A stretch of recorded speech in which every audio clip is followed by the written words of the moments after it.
Так, ассаламу алейкум жигиттер. Кайрадан таксопарк Снежокко келдим. Арендага машина издегендер болсо, жана выкупка машина издеп аткандар болсо, машиналар менен бир шара тааныштырып коеюн, көрсөтүп коеюн. Тариф экономдон баштайлы. Тариф экономго Volkswagen Polo жана ошондой эле муга окшогон Skoda Rapid'тер бар.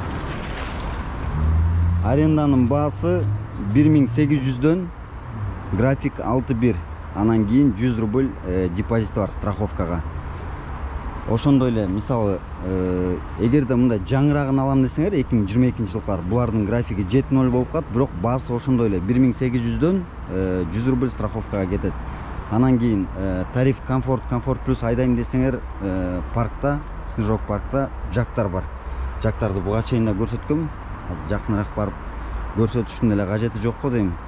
Булардын графиги дагы 6.1, баасы болсо 3000 рубльдан. 6.1 график менен. Булар дагы тариф комфорт плюска. Выкупка алам десеңер 2019 жылдан баштап Volkswagen Polo менен Skoda Rapid'тер берилет. 2 жылга 2400 рубльдан. Мисалы көрдүңөр, паркта мисалы машиналар тизилип турат го. Машиналар тизилип тургандан арасынан мисалы келип любой машинаны тандап кетсеңер болот. Состояниясына карапчы.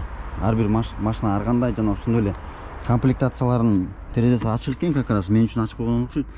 Комплектацияларын көрүп атасыңар. Мультируль, штатный магнитофон, комплектациясы средний. Аркасы жок, аркасы эле экен, стеклоподъемниктер экен. Бул пред максимал кошка экен, жаңылышпасам. 2400 рубльдан 2 жылга.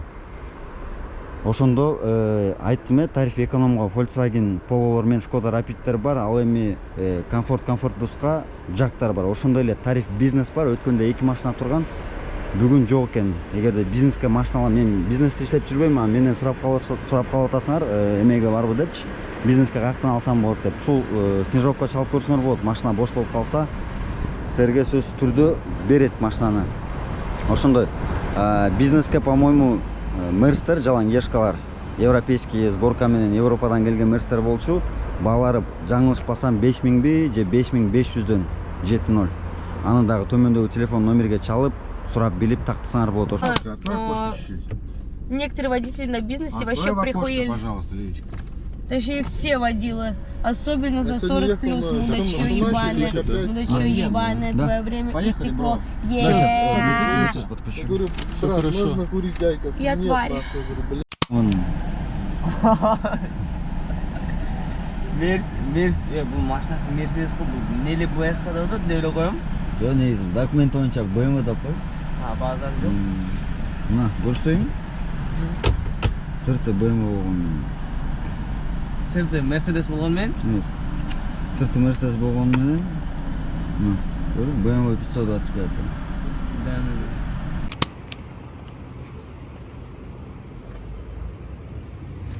Жан айтып атсам, жан жабаптыр да.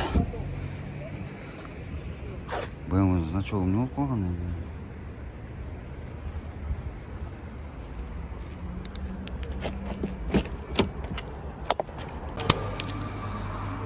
Ассаламу алейкум жигиттер. Экинчи Шкодан алып келдим. Май сайын полный бир сыра тып алайын депчи. Лидер KG деген автосервис бар Измайловада. Азыр мен машинанын эмелерин көрсөтөйүнчү, майларын. Выкупка чыгаргандан кийин, лизингке чыккандан кийин фильтрлер менен полный алмашат да. Коробканыкы, кардоннуку, мотордун майы и коробканын майы. Ликвимоль. Анан фильтрлери. Ошондой життер. Эгерде сервис издеп жүрсөңөр, биякта кондиционер заправка кылсаңар болот. Ошондой эле коробканын майын алмаштырган нерсе, атайын аппарат алышыптыр. Мындай болгон. Полностью алмашат дейт. Ошондой эле шиномонтаж бар, майлар бар, запчастьтердин бардыгы бар. Основной таксиде жүргөн машиналардын. Ошол азыр бүтсө муну да алып кетебиз. Так, ассаламу алейкум жигиттер. Туугандар, кандайсыңар? Жумушка чыгып атам мен. Заправканы кылдык буюрса. 1371 рубльга 24 литр кириптир. Полный бак кылып алдым. Акырын кучактачы. одометрлерди скидывать этип коеюн, чтобы эртең менен силерге көрсөтөйүн да канча километраж жүрүп салдым, канча саат иштедим деген отчеттор керек да турабы бизнесте. Бизнесте эмес, негизи эле деги эле жумушка чыккандан кийин. Эмне жаңылыктар бар? Жаңылыктардан өзүңөр көрсөңөр керек, билсеңер керек. Биринчи жаңылыктардан лизингке машина чыгып атат. Капкара BMW го. Меникиндейдин ак эле экен да просто. Караңгы болбой эле бир карап коеюн. Лизингке машина чыгып атат, туугандар. Шкода Rapid, Hyundai Solaris, Nissan Qashqai, BMW тройка, пятерка, Mercedes C-шка, E-шка, да кандай, Renault Captur, грузовойго транзиттер бар, Ford Transit, Peugeot жанакы эмнеле. Короче, түшүндүңөр да мен айткан нерселерди. Ошондой машиналар чыгып атат. Буюрса 2 Rapid чыгардым, жакын арада 5 Solaris чыгыш керек. Пока күтүп атабыз машина келгенче. Ошондой телефон номерлерге жазып бергиле, выкуп боюнча кандайдыр бир суроолор болсо, же болбосо машина алам десеңер. Ошондой эле паркта розыгрыш кеткен 10 августта 100 000 рубль ойнотулуп атат. Бир айда ким канча көп акча иштесе, ошол адам утуп алат. Ошондуктан паркка да кошулганды унутпайбыз. Может жетишип каласыңарбы? Буйруган адамдыкы да. Дагы кандай жаңылыктар бар? Бат-баттан сүйлөйүн, ато былдырап чулдырап сүйлөй берип убакыттын баары өтүп кетет. Бүгүн жумушка настрой прям бешеный да, мындайчы. Кечээ күнү вообще эме илхом келбей койду тарткангачы. Так что бүгүн жөн эле эмелерди бир сыйра карап, коэффициенттерди, аркы беркилерди карап алайын дагы. Жумушту машина так түндө жамгыр жайт дейт. Эме боюнча мен мисалы үйдөн чыгып алып туруп, машинаны прям мойкага киргизип алып жууп чыгам да, прям жамгыр жааган атса дагычы, анан кийин элдердин баягы иштеп жүргөндөрүн карасам, машиналар кир, ар жак бир жак болуп жүрөт. Билбейм, анан мен эле чересчур коэффициент каякта, жигиттер, коэффициент жокко. Эмелерин карасам, машиналар кир, жүдөп, какап, ушундай да. Анан элди туурабай өзүмдүкүн эле кыла берейин да турабы. Өзүм кандай туура эсептесем ошондой кыла берейин. Все, азыр машинаны токтотуп туруп бир сыйра карап, суупуларын карап, зарядкаларды ордуна коюп туруп, бүгүн жумушту жайлаш керек. Бир 15 000, минимум бир 15 000 какпасам болбойт. Биринчи заказ, Измайловское шоссе 57 дейт. Өтө жакшы. Көрсө, яш алдып атыптыр да. Коэффициентти күйгүзүп, кайра өчүрүп. Измайлова жакта бизнес заказ бергендер көп экен, бирок Люберцага кетип калган эле жаман да. Ладно, кетип көрөбүз.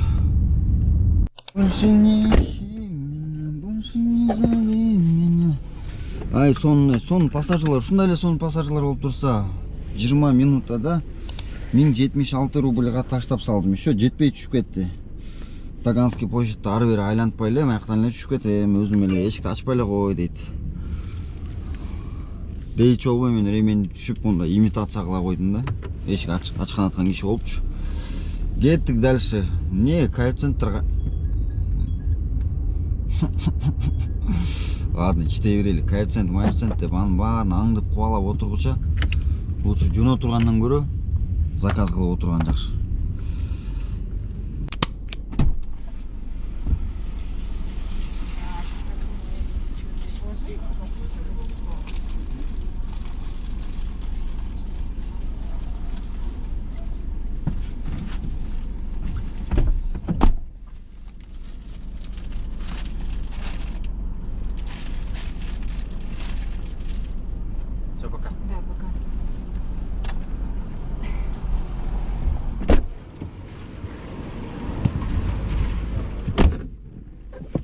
Суздальская, да?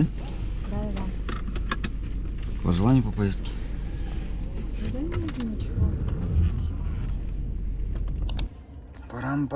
Парам, ровно 33 минута. Завершаем. 1331 рубль менен. Жакшы. Новокачнода коэффициенттер күйүп турат го, ширкин ай. Опа, город оталып калыптыр. Жигиттер, ана мурдакы видео боюнча реклама кылып чыгарбадым беле, эң арзан таксопарк машиналар бар депчи. Анан комментарийге дагы деле жазып атсаңар, машина жок, чалсаң албайт булар. Лохотрон окшойт, что-то не то. мынчалык арзан болбош керек депчи. Ошол нарушаем. Ошол арайдачы. Ой, заказ бар по центру 10 минутта 738 рубль. Коэффициентин 1,58 болобу, 1,96 болобу, 2,76 болобу. Одно и то же. Ладно, эмне кылат, башка заказ жок болуп атса, буйруган заказды кыла беребиз да турабы? Наалы бербей.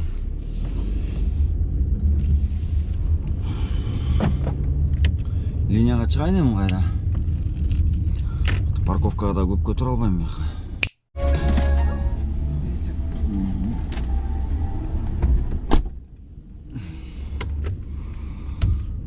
Минималка 11 минута 582 рубль. Ох. Ушунда именно кетип барат турган сууну ичип кетиш керек да, чөйүн деп калгандачы, башында отурганда ичсең эмне болмок дейм да. Алдымдагы да бизнес класс экен, экөөбүз чогуу бир барга алып келек. Бардын аты Давно экен. Давно бар дейт. Давно барга качан бардың эле десе, давно жаман нефтему сүйлөп атам, э? Ладно, линияга чыгалычы кайра. Бияктан деле, экономдон деле, бизнестен деле заказ алгандан кийин эмеден чыгып салып атам постоянно. Ошондуктан силер да унутпагыла ошол нерсени кылгангачы. Баякта самокатчик келип атса болчу. Поворотник берсем да түшүнбөйт да. Сүзүп кетмейинче. Бияк парковка, жигит. Көрүп атсыңбы? Новокачино жакта кечке отуруп именно шоссе энтузиастовка жетип калганда Новокачинодон заказ ыргытып атат Тверская, Имскаяга. Бул не деген эми акмакчылык да, Яндекс айтчы мага. Платный подача менен ыргытып атат. Барып алып кет ошону депчи. Менден башка машина жок окшойт походу.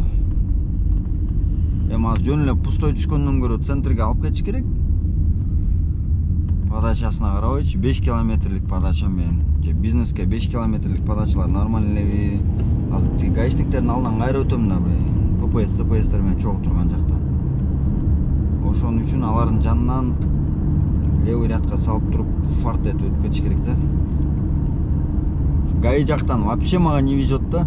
Каягы менен айдап, кандай кылып айдап, канчалык качпаганга аракет кылсам ошончолук тозолот. Тем более левый рядты жаап коюшуп турасыз.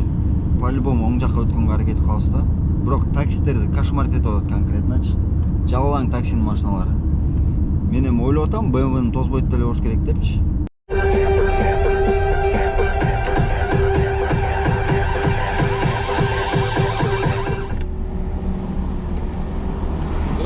Доброе.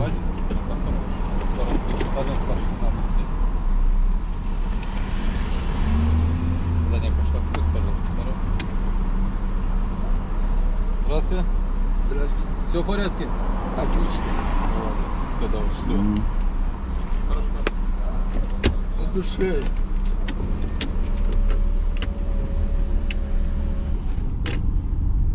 Слушай, ну можно музыку нашу включить. Да. Водитель что-то деревня Таричевадан 3 автозаводской проездге. Чоң рахмат. Кечик болгула. Мен машинасын жеткирип анан кайра ушул жакка келип отурам турабы. Заказ болсо базар жок. Сонун болмок. Так, эми айла жок, заказ жок болсо по делам коебуз дагы центрди көздөй тапит этиш керек. Бул жак бизде 110 экен, 110 бизде эмне эле машиналардын баары ашып баратат десе көрсө, биз 100 менен кетип барат турбуз да. 110 болсо, значит биз 120га чейин тепкилесек болот.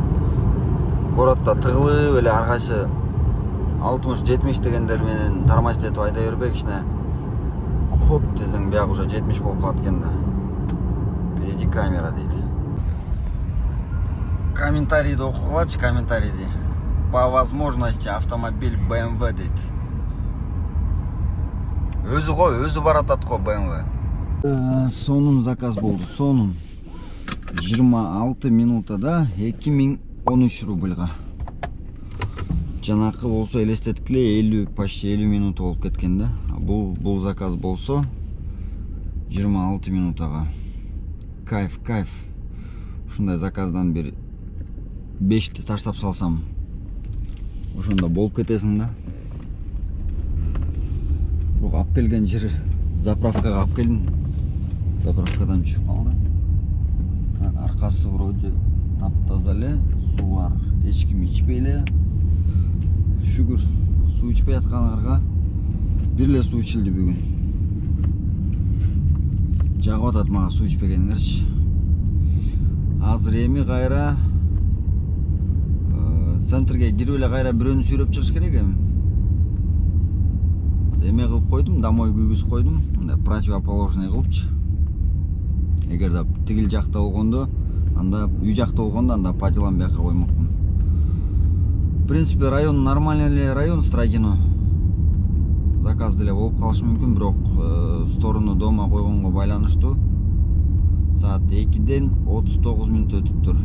Коэффициенттер кичине слабыйлап калдым. Неге дегенде азыр прям клубтардын разгары болуп атат да, ичинде дүккүндүстүн болуп атат да.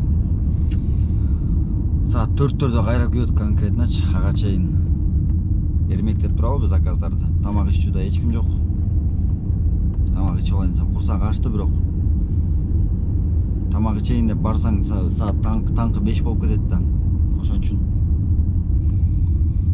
бир макафта бул жакта да эчтеке жок.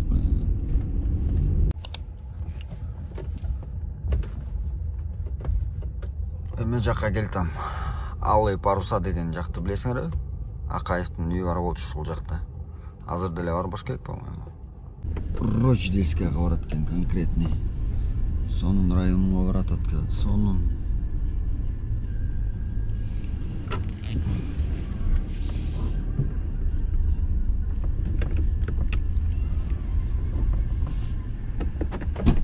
Тут я сам сяду, а к клубу подъедем, откройте мне дверь. Хорошо. Радио Максимум. И сейчас направо поворачивать, по Ленинградке поедем, не по Живописной, сразу говорю. Направо по Авиационной выйдем. Направо. Поедем по Ленинградке, по Волоколамке. Потому что по Живописной там, 20 этих светофоров, лежачие эти самые. Просто доедем, заснешь. Вот, ну и радио мне максимум поставьте, максимально громко. Хорошо. И кайф. И я маршрут оплачу сразу.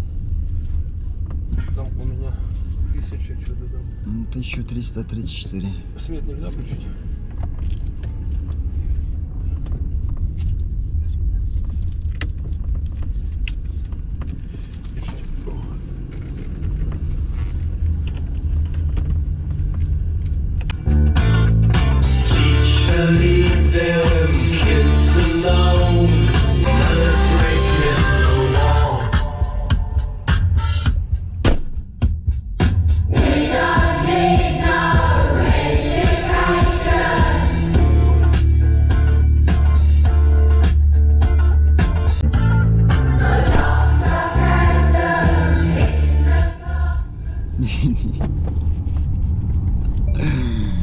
Ай, күлкүнү келтиретти, күлкүнүчү.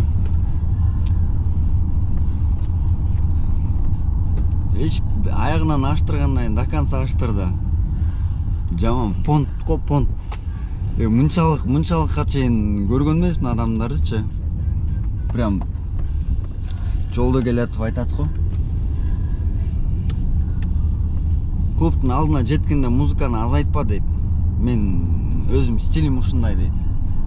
Под музыку түшүшүм керек дейт. Ладно, если бир майбак чакырып алып, майбак менен барса дагы мындай түшүнөт элем да. Эми бул жөн эле BMW да, пятеркачы, обычный элечи. Эч кандай наворочный эчтекеси жок. Музыканы даңкылдатып, атырын маяка сиңирип салды жөн элечи.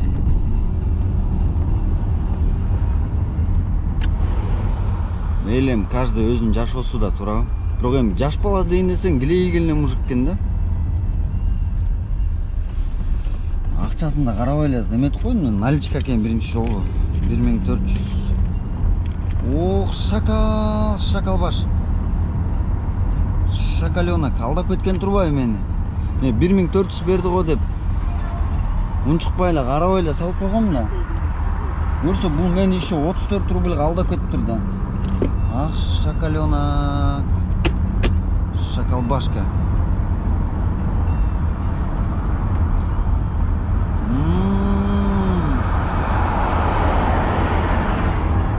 Мунун атырын кичине желдетейин. Азыр бирөө отурса ууланып өлүп калат го.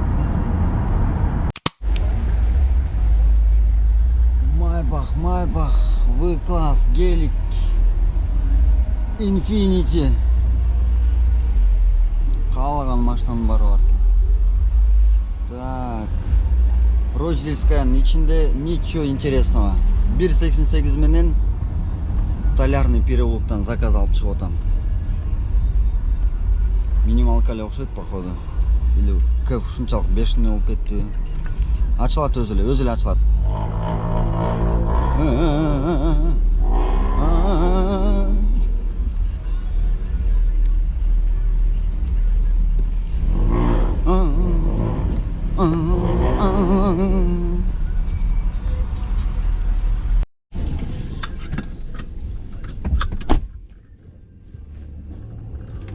Зарядканы ордуна койбойсуң кайрат. Так, 9 минута 1018 рубль. 9 минутага 1018 рубль бул өтө эле сонун го дейм, а. Так, кэфчиктер эмне болот атат? Ушунча центрге келгенден кийин кэфтин разгарына кирип барып турган заказ алыш керек го дейм, а. Кошуласыңарбы мага? Же кошулбайсыңарбы? Так, азыр мындайдан барып туруп, та-та-та депо жака кирип барайын, Белорусский вокзал жака. Кайнап атыптыр жөнүнө. Кайнагансызбы?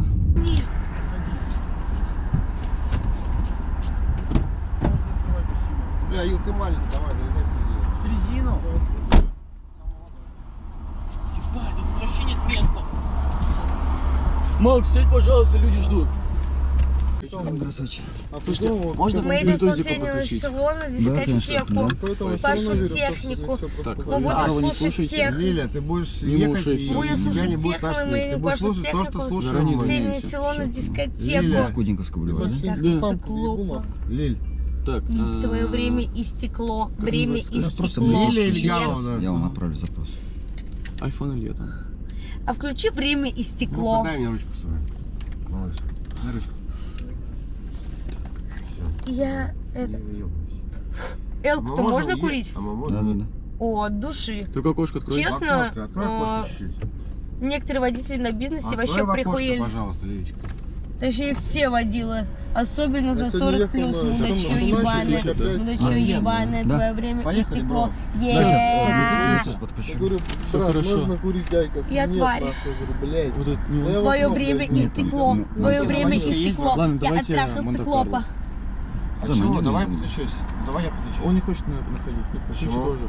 Давай я Минут попробую. не проходит, я лайка скурю в тачку. Сейчас, может, потому что я заказал такси, и у меня будет. Да, О, Илья, айфон да? Илья, это он, да. Сейчас запрос придет. Страшно, блин.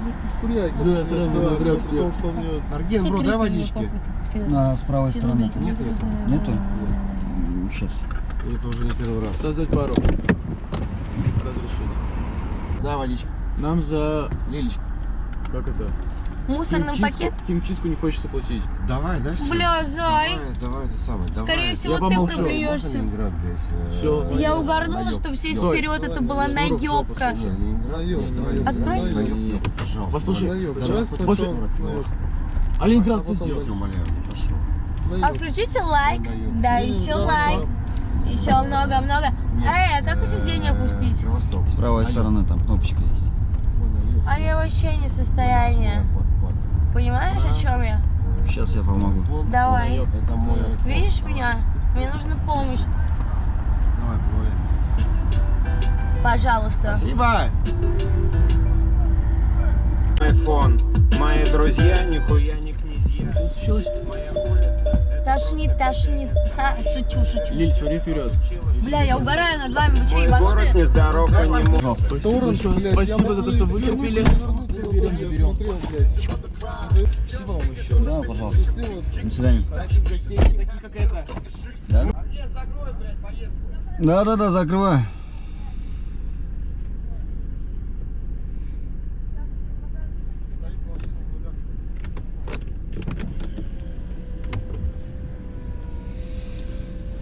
Зачу 1336 рубль.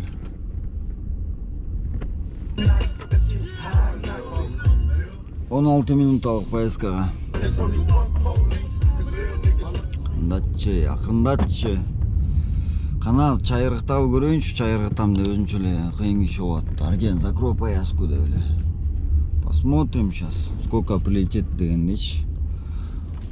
Машинаны бір сыра қарап, ар жақ бір жағын су пузын салып қой болсам, азыр бір суны қачан көтеріп кеткен білбеймін, вообще технично көтеріп кетіп тұр да. Білгізбечі. Бар отырып су жоқ екен дейді. Так. Где мой чай? Не вижу что-то. Терезелерді түшіріп тұрып.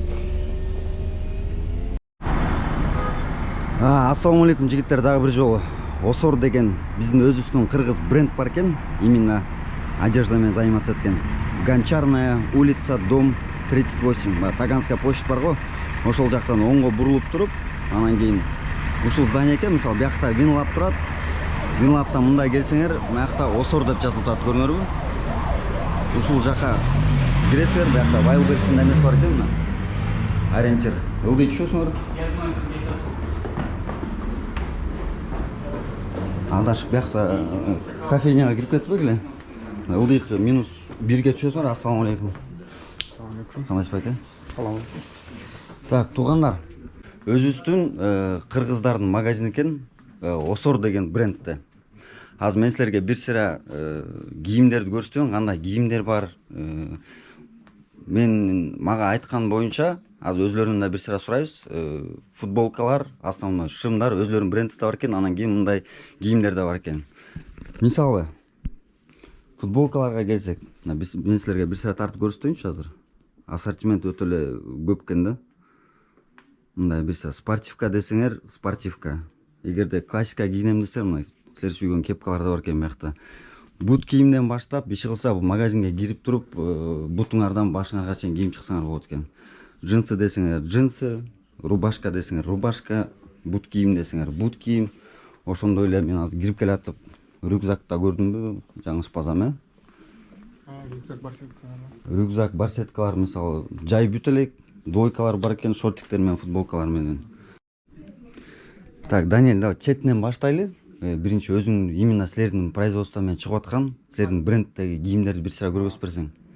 Ассалаумалейкум, Грызелим, Арганбек айткандай, ушу 2 жылдан бери буюрса Москва шаарында Таганскаяда бир магазинибиз бар, Савеловскийде. Ушундай брендтеги кийимдерибиз бар. Стамбулдан өзүбүз тиктирип келебиз, мындай алган эмес, сатып алган эмес, полный өзүбүз тиктиребиз. Башынан аягына чейин материал качествосуна карап, ушундай Осордон футболкаларыбыз бар.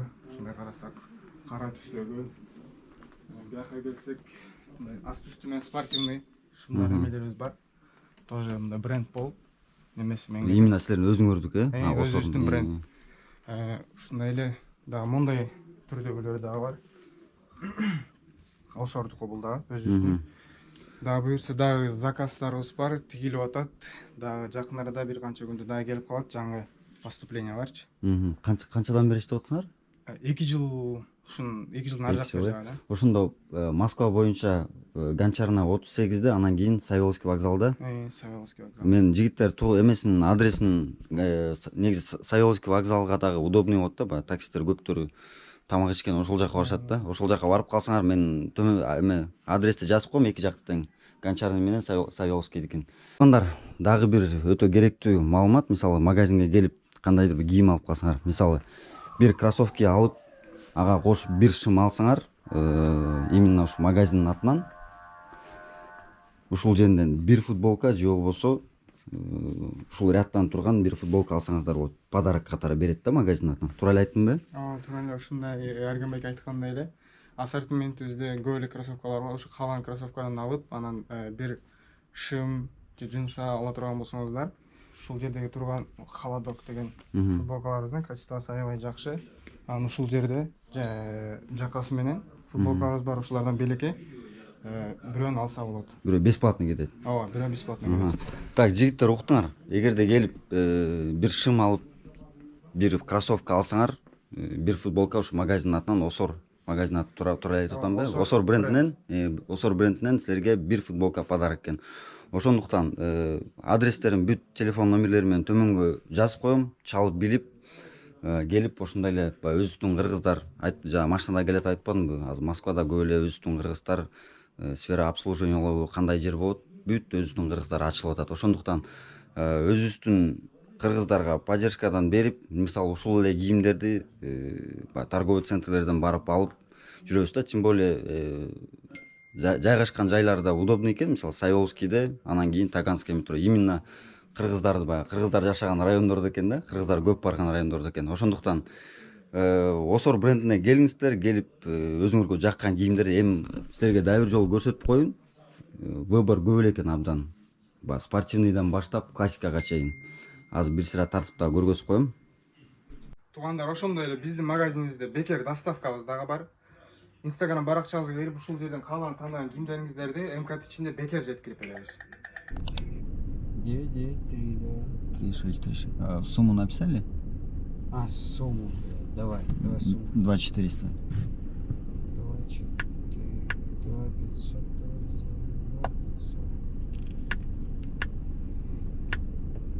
Точно, сумму не писал. Забыл сумму написать. Блядь.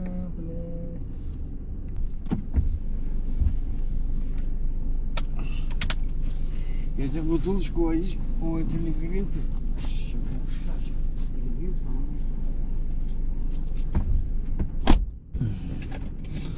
Так, акча түштүбү, карап калгыла. Акча түшүптүр. Так, суу салыш керек эми, суу. Карага көзүң менен кадала, капеле жараладың салтанат, кантейин көкүрөгүм эздиң ай.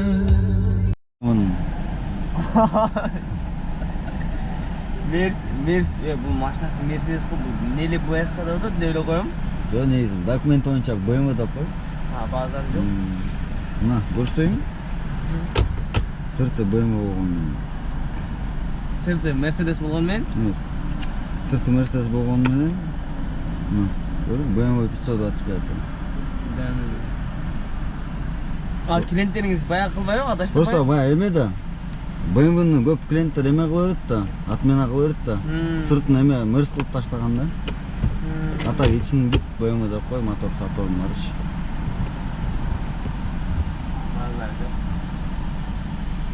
Кандай болду анан бизнестен түшкүңүз келбей калдыбы дейм? Отурам го түшпөй. Базар жок. Шарикке түштүм эле мен дагы кайра. Шарик эмне калды? Центрда көф күйүп атпайбы? Болот. Шариктен баягы кылбадым. Очередке отурбадым, түштүп эле кайттым. Таштап, заказ таштадыңбы? Канчага бардың? 1,5 миңге. Коломенскийден. Коломенскийден? Экономдой. Че там, өзүңүз машинаңыз не болду? Жүрөт, турат. Все, братан, еще за мной. Все, давай, игрик, давай. БМВ деп айтсам ишенбейсиңер. Даже документин көрсөттүм.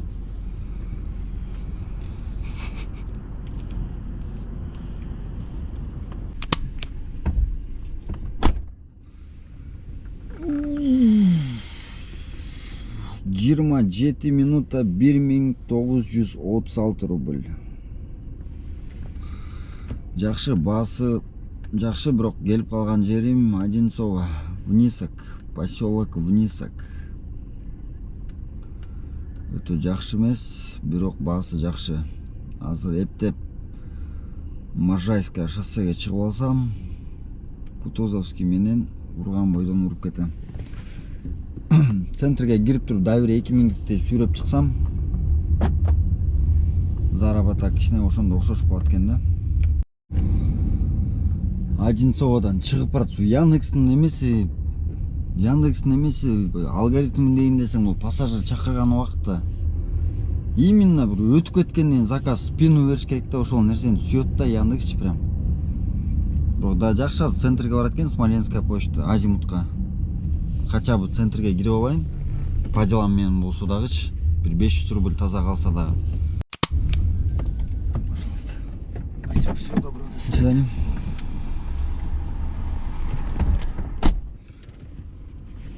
Он 18 минута 1179 рубль. Пустой келгенден көрө бир заказ ала келдим да. Комиссиясы канча алып кетти айтайынбы? Комиссиясы 452 рубль. Şu мен айткандай эле 500 рубль хотя бы бензинге чыгарып алсам болот эле деп атпадым беле. Хотя бы бензинге 500 рубль чыгарып алдык. Эми центрден азыр коэффициент менен бакылдатабыз да. Хоп деп туруп анасыга 1.37 менен бирок Комсомольский проспектте кечирип койчу чын. Барайын деген желаниям жок 7 километрлик подачаларга. Берчи жакыныраак Рочдельскаядан. Мы спутались как кино, ты пудрила ночью нос, но наступил отходос на ушко.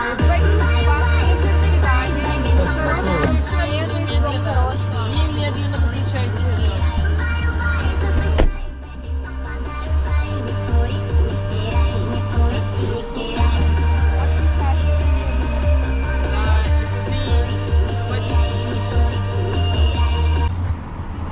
До свидания.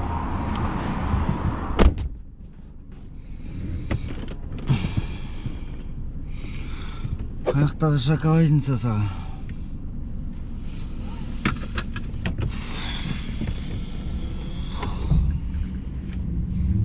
Ушу малолеткалар. Жаңы эле бир балдардан чыкты, кайра башка балдарга келди.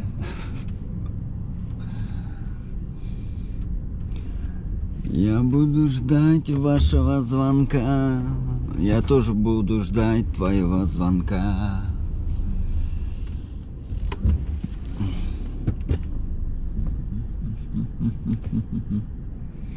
Минималка 10 минута 690 канча рубль. Туура эмес эсептеп койду Яндексчи, вообще 1.38 коэффициент менен берген.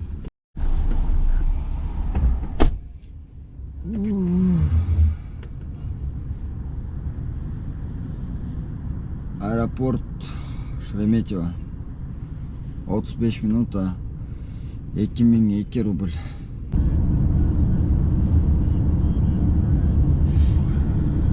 Сейчас дома отходите в свой Порше, прыг.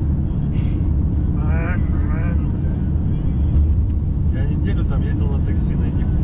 Еще жена, блядь, берет эти ебаные, блядь, автобусики. Ну как это? Пожалуйста. Чемодан. Дальше.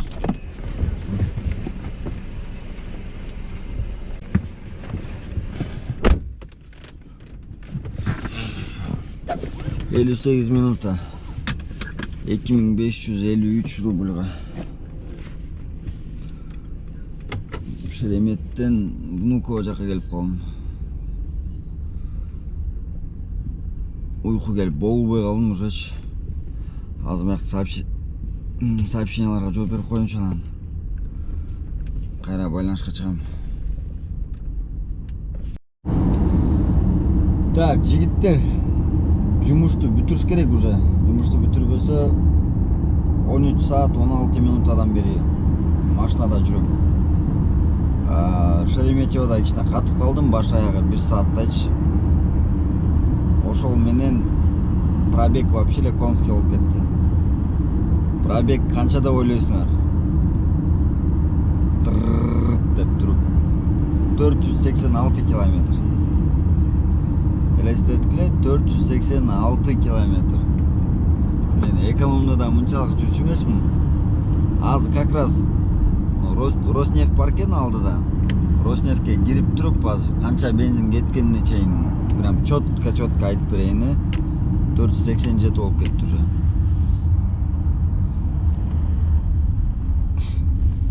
Заказ боюнча 11ден кийин, какта 11, 12ден кийин 11 заказ кылдым. 13.428 рубльга 12ден кийин. Так, Роснефть. Так, ровно 2368 рубльга 41 литр. 2368 рубльга элестетикле. Бир сменада 2368 рубльга заправка 41 литр кетиптир. Полный бак менен чыккам, кайра азыр полный бак болду да ошондо. Жаттап калдыңар, 2300. Память уже өлүп калган.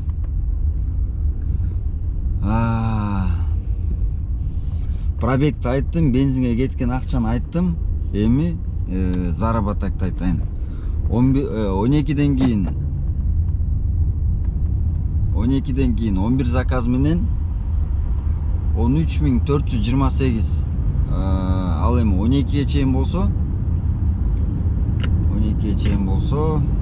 так, кечирип койгула, бул эми кичине башы кичине токтой баштады.